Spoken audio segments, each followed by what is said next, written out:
This is Girl Stop Playin, a weekly show that empowers Black women to stop playing with their potential so they can live a life that they love. I'm Coriel, your favorite homegirl, and I'm on a mission to help Black women make the money and get the honey. You can have it all as long as you're willing to work. Welcome back to another episode of the Girl Stop Playin podcast. It's your favorite homegirl, Coriel, here to encourage you to stop playing with your potential and start working for what you want in life and in love. You already know that I'm bringing you the information and the conversations to help you make more money and get some honey. You can have it all as long as you are willing to work. And today I have the special honor of introducing you to a wonderful working woman. We have Robin Ayers joining us on Girl Stop Playin. Welcome to the Thank show. you. I appreciate you having me, Coriel. Thank you. Of I'm happy course, to it be is here. my pleasure. So we had you as a guest on, I think it was the second soft season summit that we did. And we were talking all about how we could start stepping into this soft life, what that looks like. And I just loved all that you had to share. Being a multi-hyphenate woman, a woman who does so many things, wears so many titles, has so many responsibilities and roles. I think it's so dope that you are able to, I don't want to say balance, but manage it all, do it well, and do it with such a kind and loving spirit. So I just had to have you here on Girl Stop Playin. But for the people who were not at the Soft Season Summit, give yourself a proper introduction. Well, thank you so much.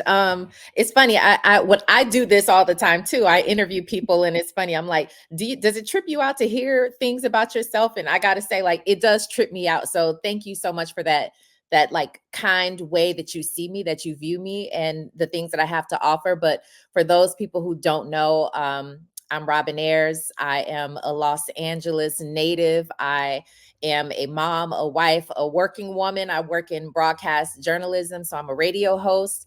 And it's super dope because I do talk radio. So we're gonna add that in there because it's you talk for a living. So that's cool. I also work in Hollywood, of course. So I'm on the red carpets and doing press junkets and all that type of thing, as well as writing. I'm an author of a couple of books. So I'm here and there. I'll be shaking. You know what I'm saying? Yeah. So Multifaceted, all of the things. Let's start with professional though. We're gonna talk business and then we're gonna get in your business a little bit. But how did you get into, because with podcasting becoming so popular, everybody thinks they are a journalist. Everybody is in the media world. But you ain't new to this, you true to this. So how did you get your start in media? And I want to be careful because me personally, I didn't go about this the traditional route. I did not go to school for journalism. I had a gift in like English and writing and stuff, but an opportunity was handed to me. So I now see, of course, everybody with a microphone can, create their own podcast and they can give their own opinion. So I get that, totally get it. And I don't want to knock it. It's just you have to be responsible with the gift as well and with your platform. So I will say that. But yeah, I was given this opportunity by a man named Jojo Ryder who believed in me. He worked in television. He was a television, very young television executive. And he basically was just like, I think you can interview somebody. Do you know who Keith Sweat is? And I was like, yeah, you mean the guy I grew up listening to? Yeah. So anyway, long story short, he had me come up with some questions to ask Keith Sweat. A couple of weeks later, he had me in front of Magic Johnson. I had never interviewed a person a day in my life, but I did a great job, I guess, because everybody was, raving about it. And actually, after Magic Johnson, that opportunity really opened my mind to the fact that not only can I do this, but I found a love for storytelling and I found a love for asking people questions that garnered a certain reaction. So I was like, all right, this is it. So I just dove right in, and that's sort of like the onset of this career for me. the rest is history. It's so funny how a lot of times people can see in you what you have not yet discovered about yourself. Yep. And it's sometimes it's like the imposter syndrome thing, but sometimes it's just like a lack of awareness. Like, I don't even know that this is a possibility. I don't even know that this industry or this space exists. So how could I see myself there if I don't even know there is Yep. out there? And so Yep. I love that you are like, I am not formally trained, but my career history speaks for itself. So we definitely got to put some respect on your name. But that to me is even more of an accomplishment if somebody saw that in you, and then um the work spoke for itself. Yeah. Like a degree, we all know that these degrees don't quite matter as much as we were kind of brainwashed to believe that they would. Yep. And even back to my point about everybody being a podcaster now, imagine the people who do have journalism degrees. Like, Right. I would be pissed if I I didn't go know. work so hard, got all this debt, and not everybody's doing it. Yep. Yep. What? I was Go talking ahead. to a filmmaker who said the same thing. She went to school for filmmaking and she was like, I'm kind of mad that if I would have known that I could just pick up my phone and kind of start doing the things that people are doing now, she wouldn't have wasted all of that money. Not Yep. wasted, but she wouldn't have invested all of that money. It could have been used in a different way. I think Usher, like his latest video was done on an iPhone 15. See? AI, Tyler Perry's talking about he's not building his studio anymore because he could do AI. So yes, technology has definitely started to kind of take over and make some of those degrees kind of, well, they've been not worth the paper that they're printed on. But anyway, what is your personal perspective or opinion on podcasting? Because I feel like it's kind of frowned upon from the professionals. And I think this conversation really started coming up, or I started hearing a lot of it with like Shay Sharp. He has his podcast. He is not a trained journalist. And people were pissed off at him after the Cat Williams interview. So what is your like personal opinion on non-journalistic people with microphones? I feel this. I mean, I'm not tripping. I'm not tripping on anybody who has a podcast. The only thing for me is that it feels like it's becoming an oversaturated market because it's so accessible. But there are some great conversations that happen in podcasting.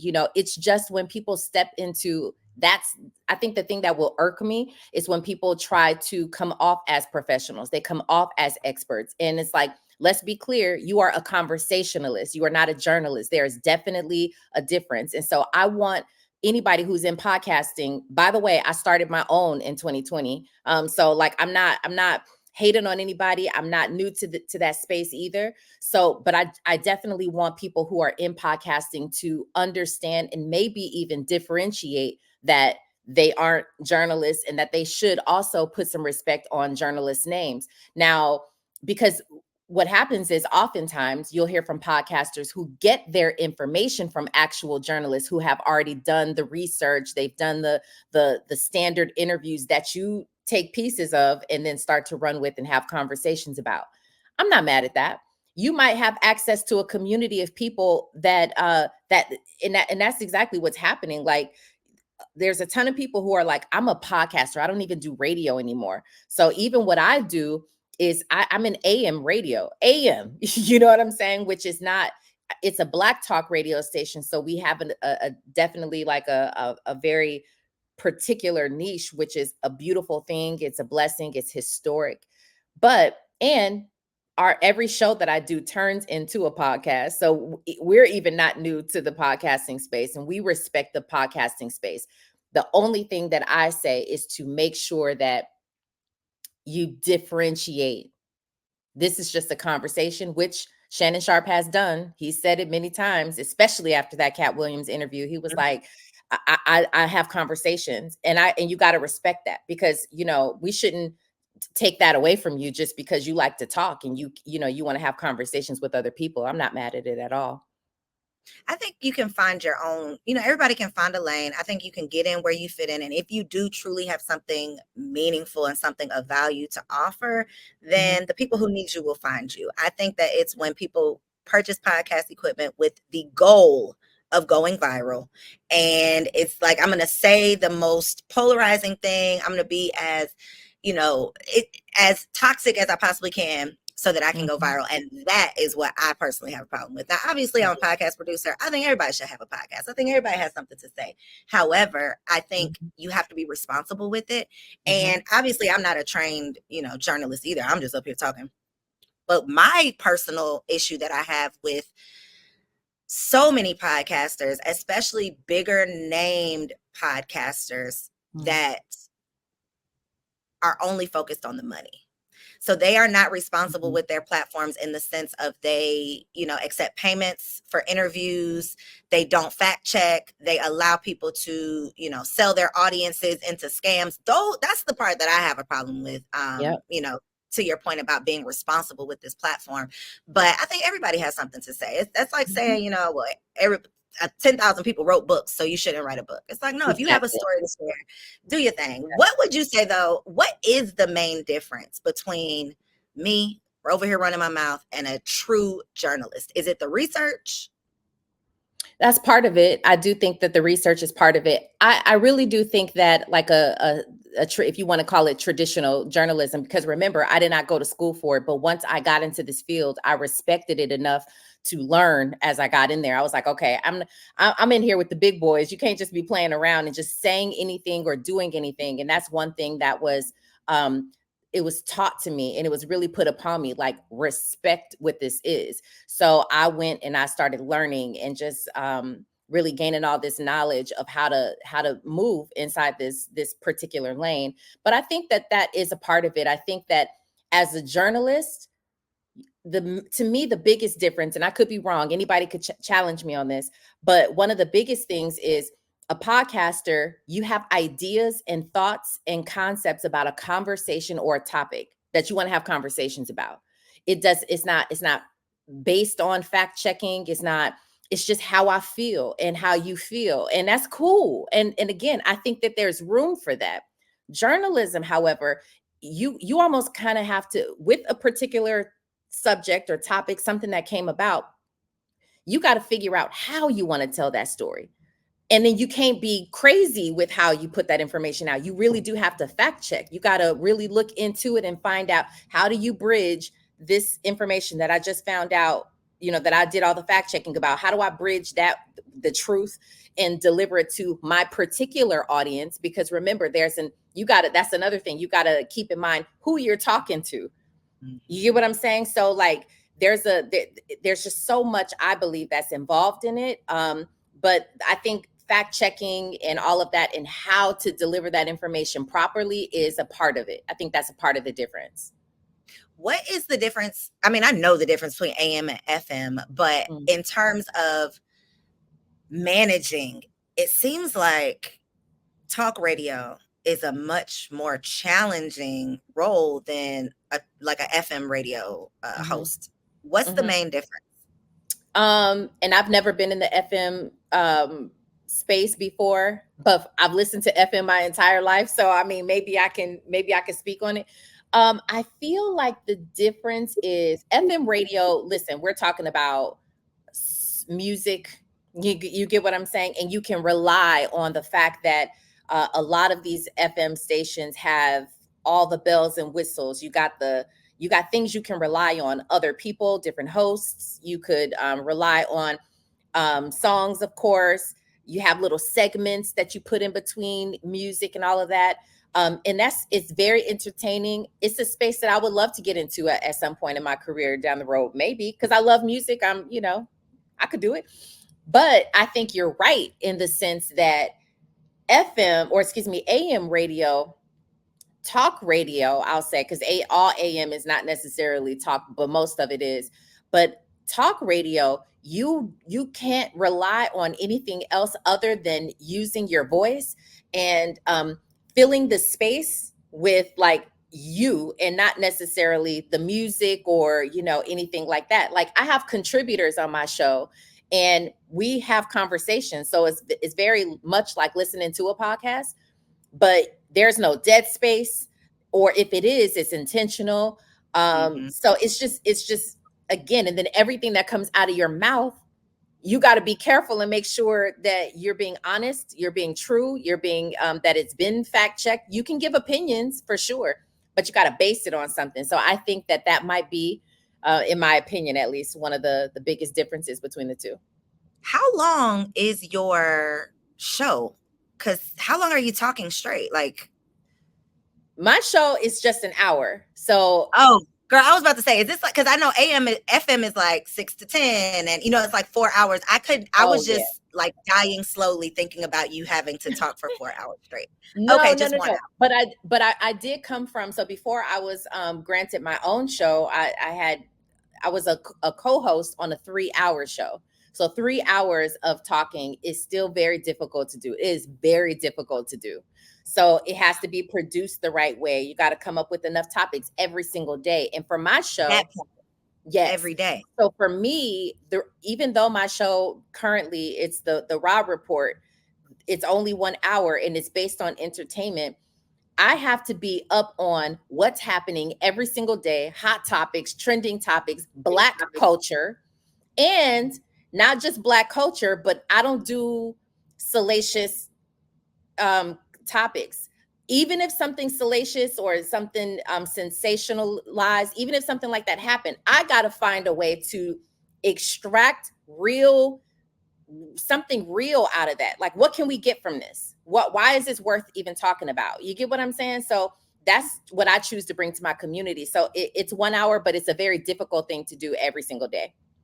Yeah, you literally, it's up to the minute, because if something crazy happens today, you're gonna have to rush to it to figure out how to talk about it tonight. Yep. Wow. Pressure, Yeah. pressure, pressure. So you are doing all of this with children and a husband. Mm-hmm. How? Now, I don't believe in balance, so I'm not going to ask you like how do you balance it all, but how do you maintain yourself? How do you not lose yourself while you are being so much to everyone else? Girl. I let me tell you the blessing of me though. The blessing of my life is that it'll be 19 years this year that I'll be married. And my twins are 17. They're graduating high school this year.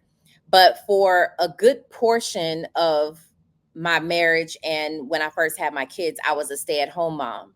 So I have built a foundation of being there for them and making sure everybody was straight. But that was the goal. We talked about that. I was like, I want to stay at home. Twins, I gotta make sure we're good out here before I send them into the world. Once they got into like school, like, actually even before, they were nine months old when I got them in the entertainment business, because twins are a commodity in the entertainment business. So I was always kind of doing something. Like I was always moving. But I was always moving for them, for my husband, for my kids. And I wasn't quite putting myself out there yet. And it wasn't until my kids were about 5, 6 years old that I was like, okay, I took like a cool 5, 6, 7 years off of anything that I wanted to do. So I want to get back into to the industry somehow. And I used to be in fashion. So thankfully, I met the Norwood family. Sonia Norwood, she basically took a chance on me because they are a very tight knit family and they don't trust everybody. But she took a chance on me and was like, you know what? I'll let you intern. So I'm a grown woman, and I said, yes, I will intern. I will intern, and that's a whole message right there, because people want to act like they've arrived already. They want to act like, oh yeah, I'm a boss already. They want to act like all of these different things. And I'm like, no, sometimes you actually need to just sit down, humble yourself, and just take the yes. And it's not even an L. You can't even look at it like an L. You got to take that with your chin up and be like, yeah, I'm out here. Like, it's cool. I'm going to do it. I'm going to say yes. Because those opportunities, that's where I met JoJo, by the way. JoJo Ryder, who gave me my first journalism opportunity, had a show with Ray J, one of the biggest shows on VH1. It was called For the Love of Ray J. And that's where I met him. And because of that, my life changed. Not only in that way, but Brandy Norwood wound up giving me one of my first real like on camera interviews, because she saw something that I was doing with her dad and other people. And she was like, I want to be a part of it. I want to help you. Right. So once those things started to happen for me, and I was like, okay, I'm interested and I want to get myself back in the game. I still had to work it around my husband and my kids. I still had to keep them in mind because I didn't want to set a foundation and just let it drop. So everything that I've done has been with our whole family in mind. But my husband held it down. He is a real one. He is a real one. He's always been stable for our family. He has always been like, babe, go and just, I got you. I'll support you, because he saw the vision. He's always known my worth, even times when I didn't know my own. And so that's been a true blessing. Like, we can have more conversations on choosing the right guy. And I know you know, because you are happy and in love and all of that stuff. But there's a whole conversation about that, and the transition that we're seeing, this weird transition where women don't think that they need a man, or they think that they can only have a man who's doing a certain kind of thing. And I'm like, listen, you're looking at this all wrong. But that's another conversation. Back to your question. So I say all of that to say, I started the foundation keeping them in mind. It got to a point where everybody could see what was happening with me, and they're like, Mom, you're good. Mom, go do it. My husband's like, babe, go do it. And then they opened the door for me to just kind of thrive. And then we were kind of like a machine, a well-oiled machine. And I think that's kind of how it is right now. Every day looks different, but we're a very well-oiled machine because we all play our parts the right way. I love that. And that is like, we could do a whole nother episode on choosing the right partner, but we have to go there for just a Mm-hmm. second, because I believe personally that the women who are so gung-ho shouting about not needing a man have never experienced a man. I think that they are basing that belief off of the boys that they have been playing around with. But when you can experience the blessing of a masculine protector, provider, I mean, it's just like, I Yep. know you don't know. I know that you don't even know what you're talking about, because if Mm-hmm. you experience this, there's no way that those words would be coming out of your mouth. You Mm-hmm. just don't even know that it's out there, or you don't believe that it's possible for you. Mm-hmm. So please speak to the benefit. And I mean, you just did like everything that you don't even have to, because you really just talked to the benefit of choosing the right partner. You being able to not worry, not stress, be stable, be Mm-hmm. secure, and then still thrive, still go out and pursue your dreams. That is the benefit. That is the value Yeah. of choosing the right partner. And let me add to that, because 100%. But there's also this narrative that we as women don't have to show up and do anything. You should do for me. That's what I get so irritated about, because they're thinking you should do for me because I look good, or you should do for me because you're a man and I'm a woman. But where does that come from? Where do we come up with this idea that we don't have to step up to the plate and do something and provide in some kind of way? I make sure, hear me clear. I make sure my husband is good. And that doesn't mean, I don't fall down on my knees and bow down to him when he comes in, but I make sure that he's going to eat well, even if I don't cook it every night. Uh, Even if I'm busy and I got to run out, it's going to be a nice dinner here. Everybody's going to eat. I'm always considerate of him. Do you need me to do anything? If he's got a busy day, do you need me to iron that for you? How can I help you? I mean, there are certain things that he understands at this point in the game that I'm going to provide for him. I'm going to make sure that he has a safe place to land. Like being a safe person, knowing that I'm, I'm in this industry, but I still choose him, that I still love him. I'm not swayed by all the celebrity and all by the glam and the glitz of Hollywood. I ain't tripping.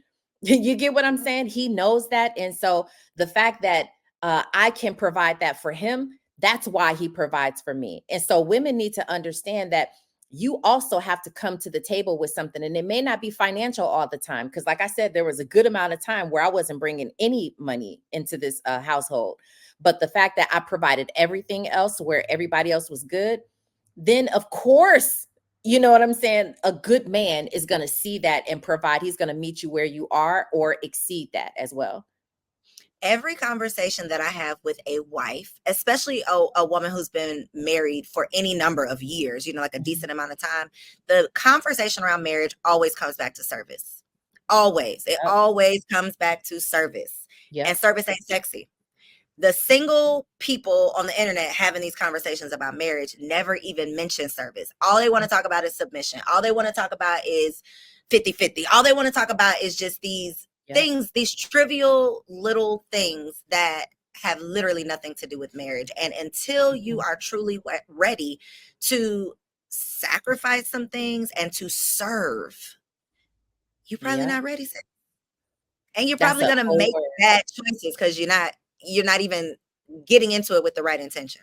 Exactly. I think you hit the nail on the head. You got to be able to, you got to pour into this person. And I say oftentimes, if you just continue to pour into a glass and it maxes out, it's going to start to overflow. And that overflow is going to come right back into you. So if you want to see kindness in your relationship, you be kind, and you be so kind to where it starts to overflow. If you need the love, if you need affection, whatever it is that you need, pour that, be of service, and then it'll overflow back into you. So yeah, that's a concept. Thank you for saying that. That serving is a concept that people don't talk about much. It ain't cute. And nobody how many people would be running to sign up for it? I just feel like if people really knew, if y'all really knew what it took, and I love my husband, I love him down, but baby, it is just such a never ending, it's a job. I mean, wife and mom are not for play. Like, they are not for play at all. And you are a girl mom, correct? You got twin girls, right? Yeah. Are you and your husband intentionally raising your daughters to be wives? Why or why not? Such a great question. It's something I don't even think about intentionally. I'm not raising them to be anything other than great Samaritans and great citizens of the world. I'm raising them to be really good people. And as a result, you will have whatever it is that you want. As a result of being a dope person, just a light, as a result of that, you are going to attract everything that you want. So if you want to be a great wife, one of my daughters says, she says that she's not going to be a wife for a very long time. She also claims she's not going to be a mom. Now, I do think she's going to change her mind. You're 17, girl, sit down. You're probably going to, at some point, you know what I'm saying? But in her mind, this is what she says in her mind. But whatever that looks like for you, whatever it is that you want to bring into your life, however you want to be in your life when you get older, girl, let me just tell you how that's going to happen real quick. Let me just set the foundation for how that's going to happen to you. And that is how I raise my kids. And you mentioned the right word though, intentional. I am very, very, very extremely intentional about how I raise my kids. From them not having been on social media most of their lives. Probably it started with like TikTok about 2 years ago, maybe. Um, but imagine from birth till 15-ish, 16-ish, you're not on social media. So my kids, if you were around them, they would remind you of the old school, girl, from around the way. Literally, like that's how they are. They are, if you put them in a room full of like today's, and I'm not trying to judge, and I'm not trying to knock. I'm only being observant, and I'm telling you what, and you something that you already know. But if you put them in a room full of like today's young teenage girls, they'd be sitting there, and they will come up with conversation. They know how to be good people. So if they, they'll sit there though, and they won't have much in common because the conversations are not going to look the same. The interests and the hobbies, they're not going to be the same. The way that they dress, it is not going to be the same. They don't wear makeup. And I'm like, yo, I'm a makeup girl. You sure? Like, you want me to teach you? They are like, nope, no, thank you. They don't get nails done. They're the 90s around the way girl, or early 2000s around the way girl. So I say all of that to say that I am very intentional about how I raise them, but more than anything, I just want them to be a good person, because your light that you shine in this world is it'll get you further than people with talent. It'll get you further than people with a degree. it'll get you further than people with money, people with the fame, with the sauce. You know what I'm saying? People who got the clout, it'll get you further than that.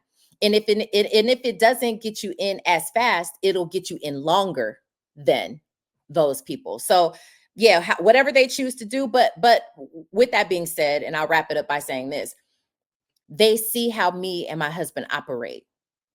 We are a household of I love yous, and a household of laughter, and a household of game nights, and and conversation. This is what I have to say as your mom, and you will do it. However, how do you feel about that? They are, we have conversations, we communicate, whether you like it or not. We are disciplined, all of the things, but at the same time, we're chill like that. You know what I'm saying? Like, girl, like, don't trip. My room is dirty too. It's cool. Like, you get what I'm saying? So, like, it's well rounded. I'm not saying we're perfect by any means, but we are very well rounded. And because they see how we flow, that is teaching them essentially how to be a wife. You are the example. And your words don't mean much. Words do not mean much. So because they are able to witness and experience, they're literally getting to experience love Yeah. through you and your husband. So these young, is your daughter is are Gen Z, right? Or no? Yes, I believe Are they're they Gen Z. I believe they're Yeah, Gen Z. there's so much research on Gen Z not wanting to get married. Like, it's really a Yes. thing. And y'all, you know Yes. what? As a married woman, I am not so mad about it. I am actually happy that people are starting to make their own decisions. I believe you should be able to do whatever you decide to do. You know Mhm, what mhm. you want for your life. And I think for a lot of other generations, we just kind of went with whatever everybody else was doing, or whatever was going on TV, or whatever, social media told Yep. us we should do next. Gen Z is like, I don't care what y'all doing. In fact, Mhm. because of what y'all doing, I'm gonna do the opposite. So I love Yeah. are not with it. They are making their own rules. Yeah. Okay, so I hate that we have to. I'm gonna ask you this, and then I'm gonna ask you another question, because I don't want to end the conversation on this. Mhm. But because of the recent news with Jessica Petway, I'm sure you have seen and heard the influencer who recently passed away from a misdiagnosed cervical cancer. She Yep. was diagnosed with fibroids, and for 2 years, suffered, ended up having stage 3 cervical cancer. And I know you recently had a scare. Mhm. And so I would love for you to just share whatever is on your heart or in your spirit to Mhm. share in regards to that, simply because I feel like we have to start having more conversations. We have to Mhm. start creating more awareness. We have to start advocating for ourselves so much more. We Yeah. have to know that nobody's going to save us. That if Mhm. you are not literally willing to save yourself, you would just end up being another statistic. Yeah. And so what can you share that could literally save a life, that could help someone be preventative, just whatever is on your heart to share in regards to that. Yeah. Well, first of all, Coriel, I want to thank you for opening up this space for conversations like these, because they're so important. Um, Sometimes you go through life and you don't quite know what your purpose is. And sometimes you may find it early, or it could change or whatever. Well, a newfound purpose of mine is really advocating for women, Black women, in particularly in the health sector, right? So I'll share my story briefly, but certain words that you touched on hit my story. In October, I was supposed to have my period. It was supposed to come. It didn't come, but I was having all these extreme symptoms that I never really get, like the cramps, the back aches and stuff like that. It was extreme. So extreme that that was a Friday. I wasn't able to get out of my bed until Tuesday.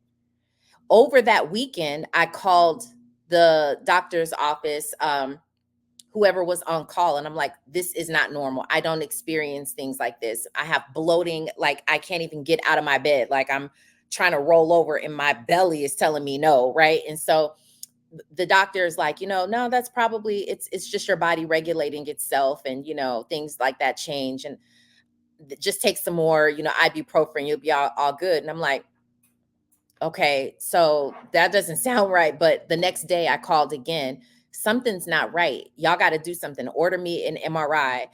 Well, call your regular doctor on Monday. And I was getting the runaround, and I was getting them because they are a doctor. You're telling me that it's my body regulating when you don't know me, you've never examined me or anything like that. And I'm trying to tell you, no, this is what it is.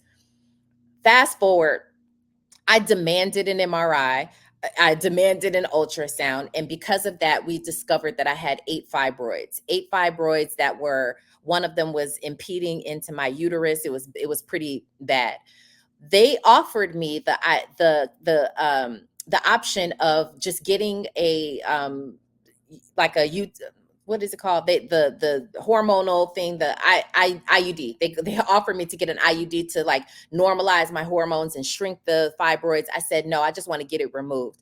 From getting it removed, that one fibroid, they were able to diagnose it. They sent it in to a pathologist, and they discovered that I had cancerous cells. So they diagnosed me with leiomyosarcoma, which I'm like, wait, what?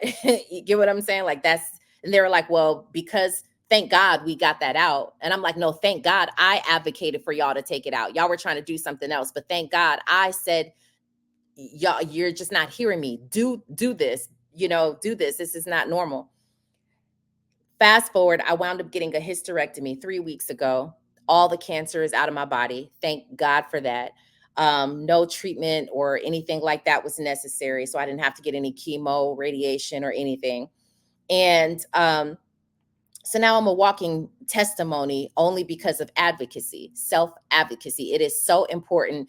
And the other thing that I want to say for Black people, just in general, we're too flippant about the fact that we do what we are more than likely to have things before other races. We are more likely to have things at a faster rate, a harder rate, a stronger rate. And we are dismissive of it in our bodies, or we're allowing doctors to tell us like, oh, it'll be fine, just here's some medicine. And that should not be the case. We need to go ahead and make sure that we're getting ourselves checked. We need to make sure that we're being even demanding at times, and you're being adamant that you get that they do what you need to have done. So if it requires more screening, if it requires whatever it requires, make sure that you self-advocate for that. I literally went to the doctor this morning, for my annual, only to realize, and y'all don't judge me, maybe I am just late to the party, but I did not realize that you don't get a pap smear every year. It's every 3 years. Yeah. And I just felt like that's pretty outrageous. Give me a pap smear. You're going to give me a pap smear. Like I was very adamant about it, until of course she said, well, it may come with some extra costs. You need to call and make sure, check with your insurance and all of that. But the fact that we are still dying at alarming rates, but you have extended the time that you want to check us out and ensure that we're okay. And even the lack of concern that you're concerned is concerning. If I come into your office with a concern and you're not concerned that I'm concerned, that does not make me feel good. So to your point, you want to explain it away. You want to say, oh, well, it could just be this. And the doctor this morning literally said, well, cancer takes about 10 years to form. So because I was like, well, if I had one last year, then it's going to be 2026 before I have another one. And she's like, oh, you're okay. It takes 10 years for. I'm like, ma'am, that is not reassuring. Like, wow. What? Yeah. How? I digress. The point is, at every turn, we are being told, we are being dictated to. We a lot of times are being talked down to, especially Black women. Our problems are minimized. For someone to tell you take an ibuprofen and talk to us over, after the weekend, that is, it's so sad. Like, we know it's sad, but it's outrageous and should be illegal. The fact that these doctors can get away with these things under the guise of them practicing medicine is just, it's just outrageous that this is the law of the land. This is where we live. And it's probably this way everywhere. Well, I think other societies, I'm prayerful that other societies actually care about their people. We know that, this is a corporation. Everything is about money. Your sickness is big business. And with that being the case, do you think that there is anything that we could do to be preventative, or for you, you know, hindsight being 2020, before October, can you pinpoint any signs or symptoms Mhm. or anything? Or was it literally just like a one day you woke up and something was wrong? Yeah, well, there was a big lifestyle change that I was in an accident earlier that year. So last year in February, I was in a car accident that stopped me from going to the gym, stopped me working out. So I gained weight. I could see things happening hormonally in my body that was kind of shifting, but I didn't think anything was going to come from that. I thought like, okay, well, when I heal fully, I'll get back on it or whatever. Um, but also in August of that same year, last year, my period didn't come. So I just like, it just didn't come. And then back to September and it's fine again. Like it was weird, but maybe I should have paid more attention then. Maybe I should have been like, okay, I could see some changes happen in my body. But I think what happens is you might notice that in your own self, but you don't know what to do about that. Like, okay, well, do I just call my doctor and tell them that I missed a period? Like, what are they going to tell me? So we don't know. That's why the conversation is so major. I mean, because doctors should be telling us, if you notice something that's happening in your body that is abnormal, these are some of the steps that you can take. We literally just don't know, and we refuse to interrogate it.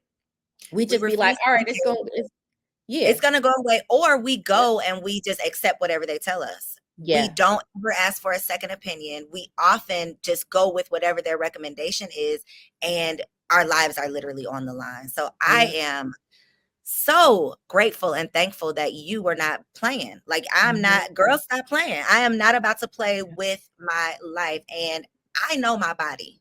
The fact that a doctor who had never even seen you before tried to Mhm. diagnose you over the phone is just, Mhm.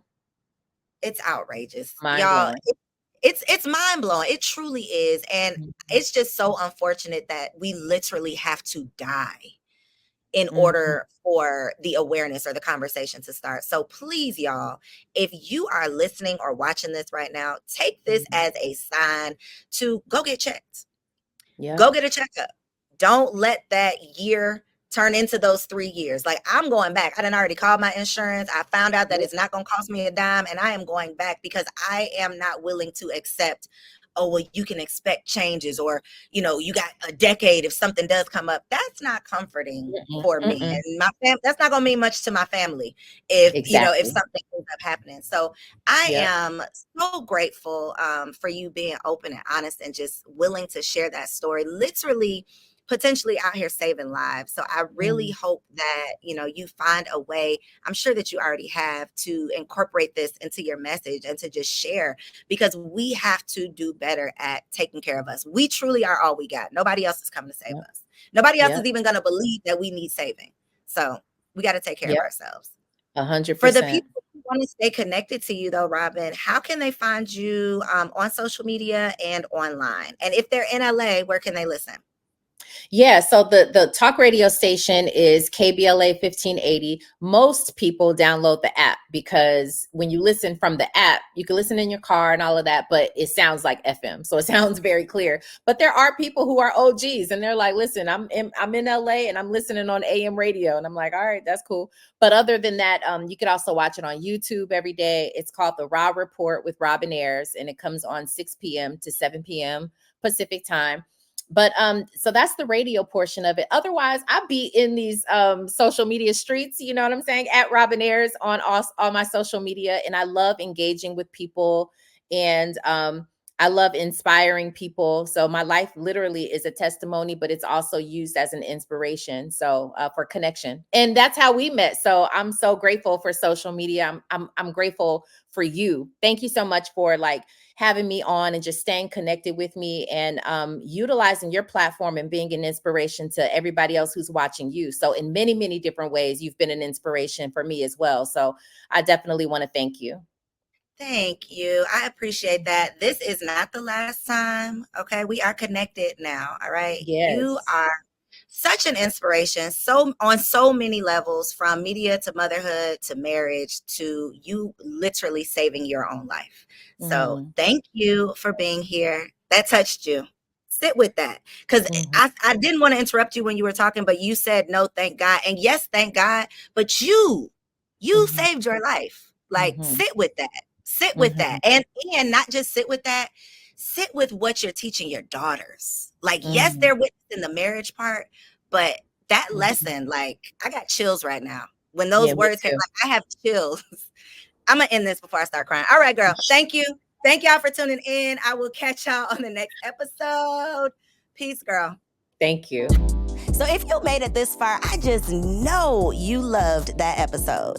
Well, what you did not know is that we recorded it right here in ATL at Elevate Studios. Yes, your girl has her own studio, y'all, and it's not just for me. I'm opening it up for you too. So if you have a podcast, if you are a vlogger, a YouTuber, or a content creator, and you are looking for a professional studio to record your content, or you want to hire me and my team to fully produce your content, make sure you check out the show notes below or log on to elevateagency.com.